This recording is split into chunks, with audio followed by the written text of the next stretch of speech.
faites juste une petite règle de 3, vous voyez que sur les 10 années passées, la croissance de la consommation d'énergie a été à un rythme double de la croissance démographique. Donc on sent très bien que ça, ce n'est pas une trajectoire durable. Donc on a un problème important. Alors, je prends juste le petit focus sur les statistiques 2009. Vous voyez que dans le monde, eh bien, les combustibles fossiles ont assuré 81% de la consommation mondiale. C'est très impressionnant. Et en plus, ça n'est pas en décroissance. Parce qu'en l'an 2000, c'est 80. Donc, on a des idées, on est en train de basculer la transition énergétique, des choses comme ça un peu à la mode, sans arrière-pensée politique, mais la réalité au plan mondial, c'est que le poids des fossiles n'est pas en train de baisser du tout. Avec à l'intérieur un basculement déjà très sensible, une petite baisse en pourcentage du pétrole, mais qui ne se fait pas au bénéfice du gaz, qui ne se fait pas au bénéfice des renouvelables, qui se fait au bénéfice du charbon. Et ça, c'est pas forcément une bonne nouvelle en termes d'environnement. Alors vous voyez que les renouvelables, eux, font un peu plus de 13%, ce qui est pas mal, mais dans ces 13%, vous avez 10% qui est simplement la biomasse traditionnelle, c'est-à-dire le bois de chauffe, les déjections animales, les résidus agricoles, et il y a encore à peu près un quart de l'humanité dont c'est la source principale d'énergie.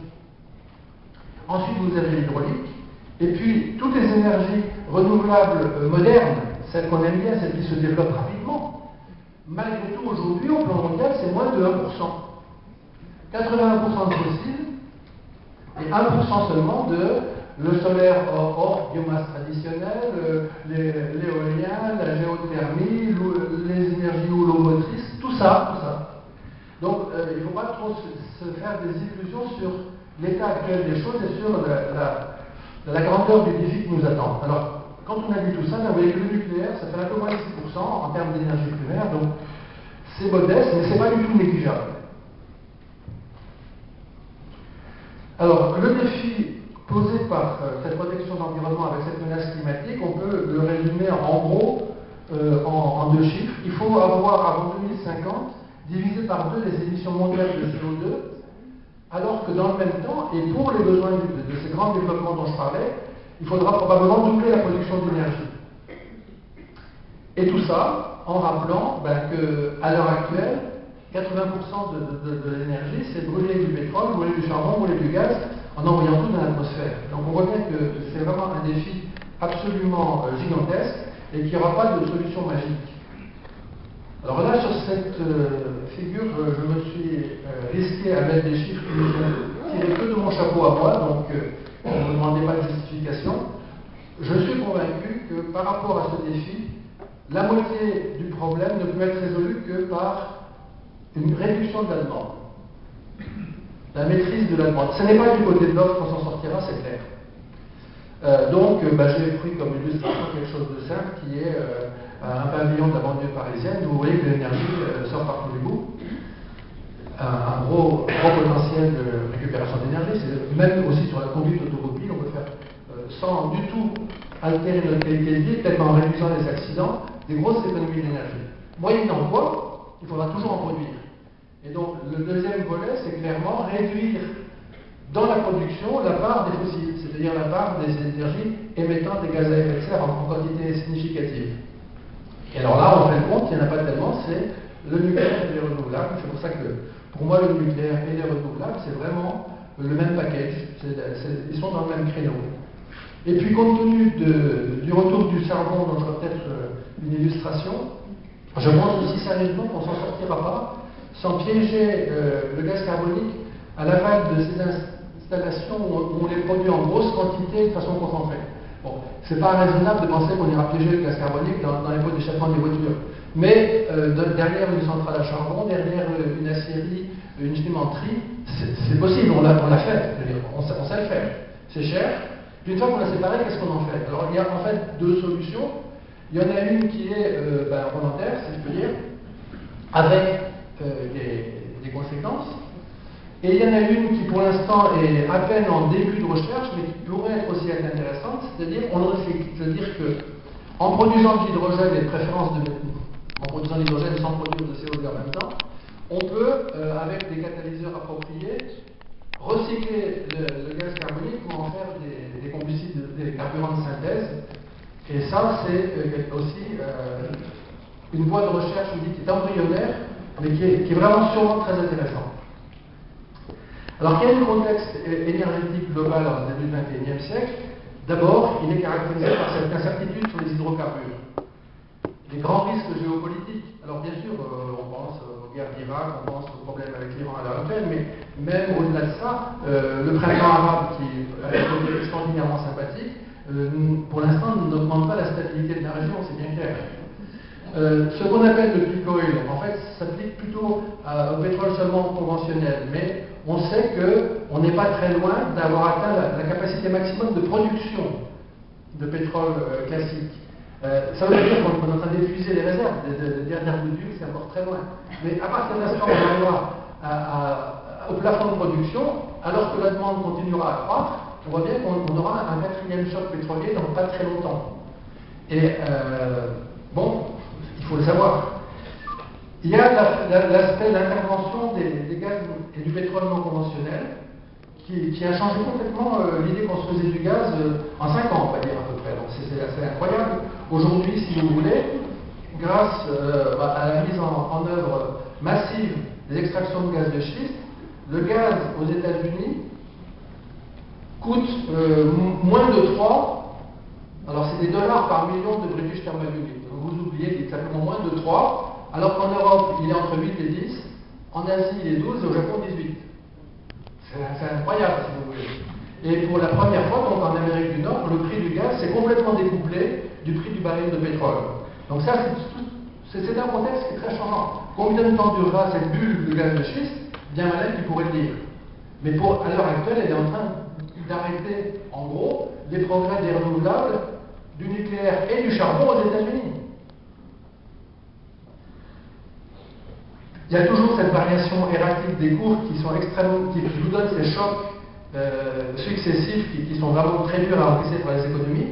Vous avez ce retour en force du charbon sur le gaz du Rimbaud, et tout ça sur un fond de menace climatique qui est toujours très prégnante alors qu'elle a disparu des premières pages des journaux.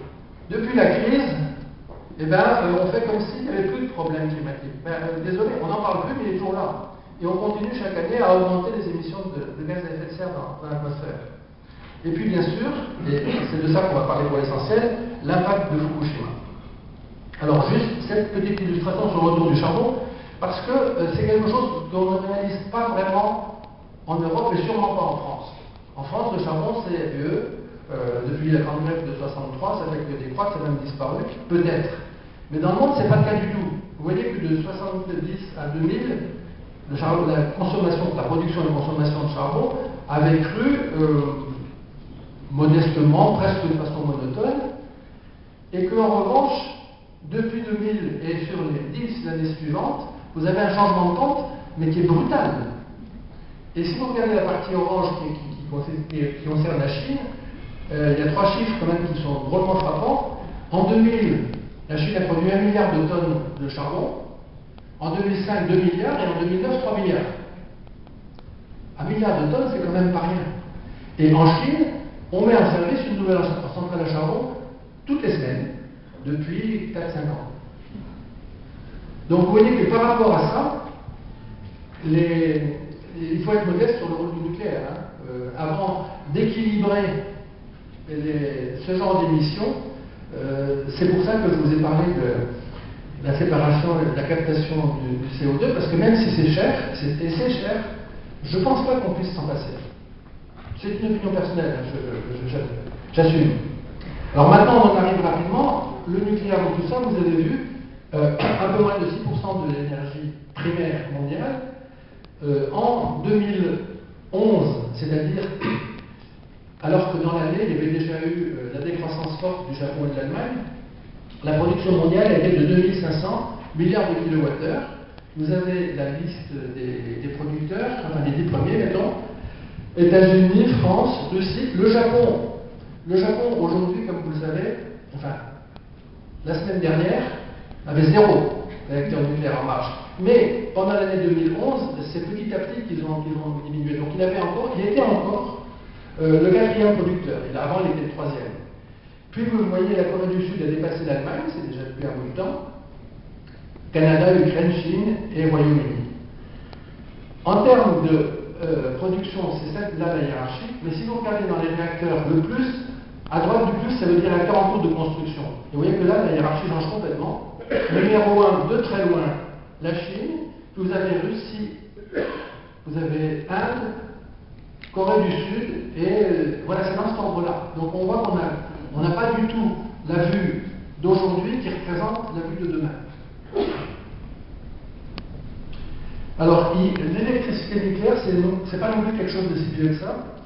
Ça a 58 ans. Hein. Ça a 58 ans ce mois-ci, c'est-à-dire que c'est effectivement en juin 1954 que le réacteur d'Obninsk a été couplé au réseau, de l'autre côté du métosphère, si vous voulez. De ce côté-ci, c'était 2 ans plus tard. Et en si peu de temps, ben, ça veut dire que c'est encore une technologie jeune, ça veut dire qu'on est très loin d'en avoir vu des progrès continus, éventuellement d'ailleurs provoqués par les leçons tirées des accidents, ça c'est très clair, mais aussi des sauts technologiques qui nous attendent encore. Qu'est-ce que ça représente? Vous avez vu 435 réacteurs dans 30 pays, 2500 milliards de kilowattheures. Alors c'est un chiffre qui est très gros, dont on ne se rend pas compte. C'est un peu inférieur, mais vraiment du même ordre de grandeur que toute l'électricité produite par tous les barrages hydrauliques du monde. Ça veut dire plus de 30 pays dans ce cas-là. Et s'il n'y avait pas la production d'électricité nucléaire, qu'on continue à faire comme nous on faisait dans les années 70, c'est-à-dire à faire essentiellement l'électricité en brûlant du fioul, eh bien ça veut dire qu'il faudrait produire chaque année 650 millions de tonnes de pétrole brut de plus. C'est-à-dire plus que la production de l'Arabie Saoudite. Donc vous voyez quelque chose qui est clair. Le nucléaire, c'est pas le pétrole, mais le nucléaire, c'est déjà l'Arabie Saoudite, hein, pour vous donner un peu son poids dans la géopolitique de l'énergie. Et ça fait 13,5% de l'électricité. Alors le petit cartouche que vous avez en bas à droite vous indique que le nucléaire a démarré assez vite finalement, avec des accélérations fortes dans les années 70 et on va dire jusqu'en 85. 85, je n'ai pas choisi tout à fait ce chiffre au hasard, parce que 86 c'était Tchernobyl. Hein. En revanche, de 86 à 2005, sa croissance a été modeste et presque exclusivement localisée en Asie. Donc, ça veut dire qu'aujourd'hui, on est dans une période où pendant 20 ans, on a lancé très peu de construction neuve, et donc on est en train d'arrêter plus de réacteurs qui ont atteint leur limite d'âge que d'en couper des nouveaux. Et ça, c'est assez important parce que tout ceci, dans un contexte où, depuis 2005, on parle de renaissance. Alors, la renaissance, c'est un peu paradoxal, parce qu'en fait, pendant cette période-là, la proportion d'électricité nucléaire dans le monde, de 2000 à 2010, elle est passée de 18% à 14%, alors qu'on parlait de renaissance. Mais ça, c'est l'effet mécanique des 20 ans d'avant, si vous voulez. Pendant la même période, en revanche, les constructions ont redémarré très significativement, et alors qu'en 2017, vous aviez 37 gigawatts de construction dans le monde, aujourd'hui, il y en a quand même 60. Donc, c'est vrai qu'il y a eu cette renaissance, et tout ceci, je vous parle avant mars 2011. Hein. Alors, la renaissance des constructions, je me rappelle plus que je vous avais dit ça, donc la voilà, et vous voyez effectivement le poids de la Chine, qui représente 26 des 62 réacteurs en construction dans le monde. Et alors, ce poids de l'Asie, si je peux dire, est assez important quand, après, je vous dirai quel est l'impact de Fukushima, parce que la façon dont Fukushima a été ressenti en Chine ou en Allemagne n'est pas exactement la même. Et le poids de ce qui sera décidé en Chine est plus important que le poids de ce qui a été décidé en Allemagne. Alors, quelles étaient avant l'accident de Fukushima, les prévisions faites par l'Agence internationale de Vienne sur ce que serait la production en 2030. Donc ce que vous avez sur ce petit schéma, c'est région par région, en bleu, le nombre exact de milliards de kilowattheures qui ont été produits par les centrales nucléaires en 2009, et puis en vert ou en vert plus jaune, les hypothèses hautes ou basses de production en 2030. Il faut savoir que la différence, le jaune, dépend plus de quelle sera la durée de vie effective des réacteurs existants que des programmes de construction nouvelle, parce qu'effectivement, le nucléaire est caractérisé par des très longs caractéristiques et il faut, en ce moment, on voit bien au moins 7 ans pour construire des nouvelles centrales, donc ça ne change pas si vite. En revanche, effectivement, décider de passer des réacteurs massivement de 40 ans à 60 ans, comme ce qui se fait aux États-Unis, évidemment, sur 2030, ça fait une grosse différence. Donc ça, vous voyez que ça monte en Amérique du Nord, en Amérique du Sud, en Europe de l'Est, ça monte énormément à l'Extrême-Orient, et, petit zoom très particulier, en Europe de l'Ouest, c'est spécial, parce qu'effectivement, l'hypothèse de haute, c'est une croissance comparable aux autres, mais l'hypothèse basse, c'est une décroissance. Et comme on est tous plus ou moins myopes, donc on connaît bien la France et pas trop mal l'Europe, bien on peut avoir l'impression qu'effectivement, le nucléaire, il y a des espèces de stagnation indécidable, on allait dire. C'était vrai en Europe de l'Ouest, mais en sous-arrière sur l'ensemble du monde, ce n'était pas du tout le cas. Il y avait effectivement des perspectives sérieuses de croissance. Alors, vous reconnaissez la couverture de tout à l'heure. J'ai pris le même périodique, The Economist, si vous voulez, et puis c'était la couverture de 2006, et là c'est la couverture de 2012. Entre les deux, évidemment, vous avez eu l'accident de Fukushima. Alors, autant on peut dire que la renaissance, c'était un terme exagéré. D'abord parce que pour renaître, il faut déjà être mort, ce qui n'était quand même pas le cas.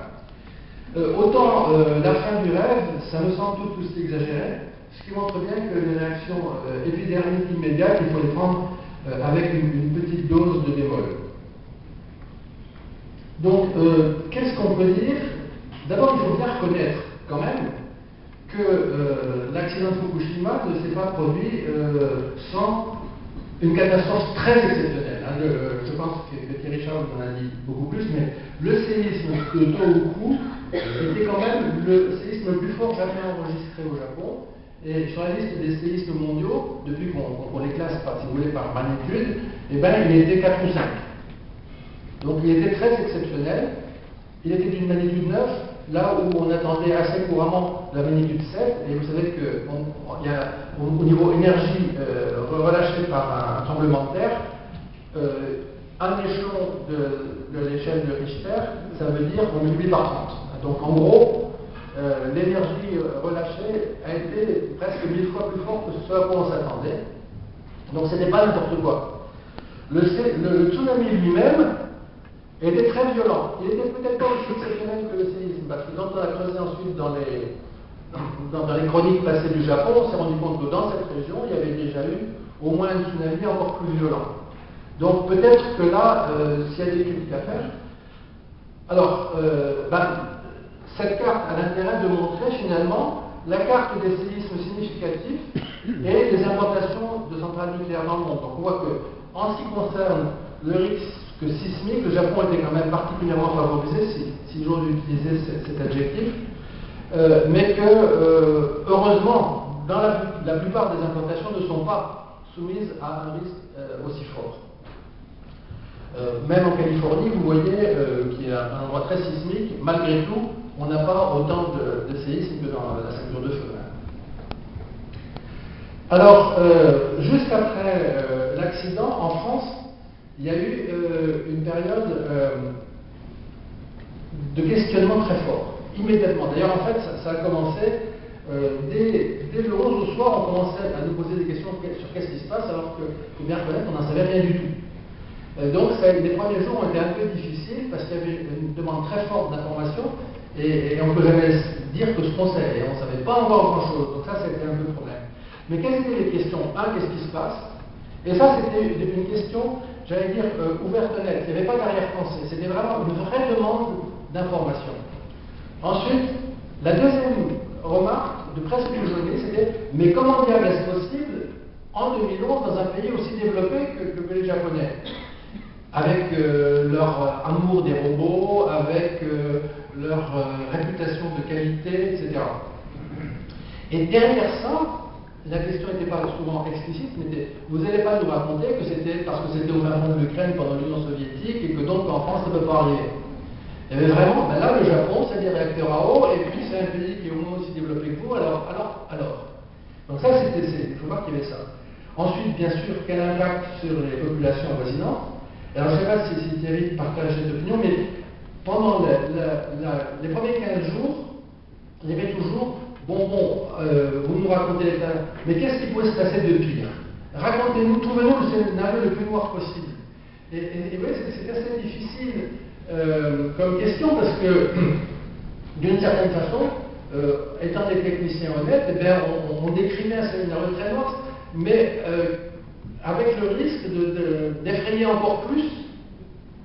Donc, c'était pas très simple à gérer cette question-là. Bon, d'ailleurs, pour avoir donné un interview dans ce cadre-là, après, dans le courrier des lecteurs, le magazine en question s'est fait engueuler en disant pourquoi vous interrogez que des antinucléaires. Alors ils ont dit, non, je barrais, pas vraiment antinucléaire, c'est pas sa réputation. C'est pour vous dire, c'était vraiment un vrai problème. Et puis bien sûr, mettons à la merci d'un tel accident demain en rentrant en Europe. Ça c'est normal. Alors maintenant, on en arrive un peu au cœur du sujet, quelles ont été les réactions internationales? Alors on va balayer un peu. On décidé d'arrêter les centrales, eh bien, l'Allemagne. Il y a pas 25 pays, l'Allemagne. Alors l'Allemagne, on en parlera après, mais il faut voir qu'en France, ça c'est une décision qui est très frappante. Peu de gens réalisant qu'en fait cette décision avait été prise en 1998, qu'il y avait même une loi qui a été passée en 2001 pour spécifier de quelle façon l'Allemagne allait se retirer du nucléaire et fermer sa dernière centrale en 2021. Mais comme les toutes dernières années, sous l'influence de la chancelière Merkel, il y avait eu jusqu'en septembre 2010 la possibilité de faire passer au Bundestag l'idée que non pas l'Allemagne allait construire de nouveaux réacteurs, mais qu'ils allaient retarder un peu la fermeture, eh bien c'est apparu comme si c'était une décision totalement nouvelle. Ensuite, des pays qui n'ont pas décidé d'arrêter des centrales en marche, mais d'arrêter en revanche des projets, alors il y en a eu plus, j'en ai cité 4. Bon, le Japon, évidemment, on en parlera, encore que le Japon déclare toujours aujourd'hui 2 réacteurs en construction. Oui, bon, je ne sais pas de commentaires, vont-ils effectivement poursuivre ou pas? Sur le Japon, évidemment, ils sont encore en plein traumatisme, mais on ne peut pas dire grand-chose, honnêtement. Mais c'est vraiment un sujet à suivre. Alors l'Italie. L'Italie est un cas aussi unique, c'est-à-dire qu'aujourd'hui, l'Italie est le seul pays qui avait un programme nucléaire en marche et qui a décidé du jour au lendemain de tout arrêter.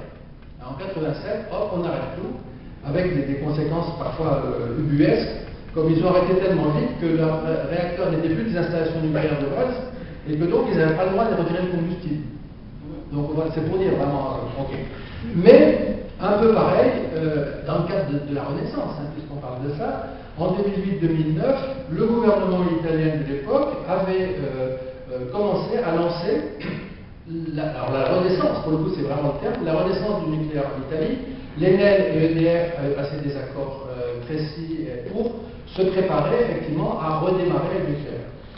Un référendum dont je parlerai un tout petit peu après, en juin, a remis tout ça, peut-être pas au calendrier, mais en tout cas pour un certain temps. Taïwan avait 2 réacteurs presque construits, d'ailleurs qui ont pris très très longtemps, les réacteurs de la centrale de Loumel, des ABWR. Ils ont décidé de terminer cela, mais que c'est fini. Alors qu'ils avaient des projets éventuellement d'avoir des réacteurs juste après, ils ont dit c'est fini, plus de projet de réacteurs. Et quant à la Suisse, alors là la situation aussi est très intéressante. On voit que finalement les réactions ont été très nationales en fonction d'un contexte culturel, historique, etc. La Suisse avait eu jusqu'en 2003 un moratoire légal sur les centrales, c'est-à-dire les 5 réacteurs nucléaires en marche, et jusqu'en 2003, ils étaient dit qu'il n'y en aura pas plus. Mais en 2003, ils ont eu 2 séries de votations qui ont annulé le moratoire, en tout cas au niveau légal. Et là encore, 2008-2009, il y avait 3 nouveaux projets qui se préparaient, et un des projets en particulier, celui de Mulberg, avait fait l'objet d'un référendum local positif très peu de temps avant l'accident. Alors, dans le mois qui a suivi l'accident, le Conseil fédéral helvétique a dit maintenant on abandonne, il n'y a plus de projet, mais on n'arrête pas les centrales prématurément, donc la dernière se fermera en 2034. Pas tout à fait immédiat. Et puis encore 3 mois plus tard, le Conseil fédéral a dit En tout cas, si on refait des centrales, il faudra être vraiment très très sûr. Donc, non, mais c'est clair par ailleurs. Hein. C'est pour ça que j'ai mis un petit point d'interrogation sur le cas de la Suisse, qui est moins clair. Alors, je n'ai pas marqué la Belgique, parce que c'est extrêmement difficile de parler de la Belgique, étant entendu qu'ils ont passé quand même 2 ans sans gouvernement. Mais juste avant, alors on remonte un peu plus haut dans l'histoire, en 2003, et j'allais dire presque sous l'influence d'un individu extrêmement médiatique, Olivier Deleuze, ils avaient passé une loi en disant les réacteurs en Belgique fonctionneront 40 ans, ils s'arrêteront, il n'y en aura pas d'autres. Et puis, là encore, hein, on est toujours dans cette période de relance un peu du nucléaire, en 2009, voyant s'approcher l'échéance pour les 2 réacteurs les plus vieux, ils avaient dit, bon ben, on va te donner un peu de temps pour réfléchir quand même, donc les plus vieux, on leur donne 10 ans de plus. Et on en est encore là aujourd'hui, mais maintenant il y a un nouveau gouvernement.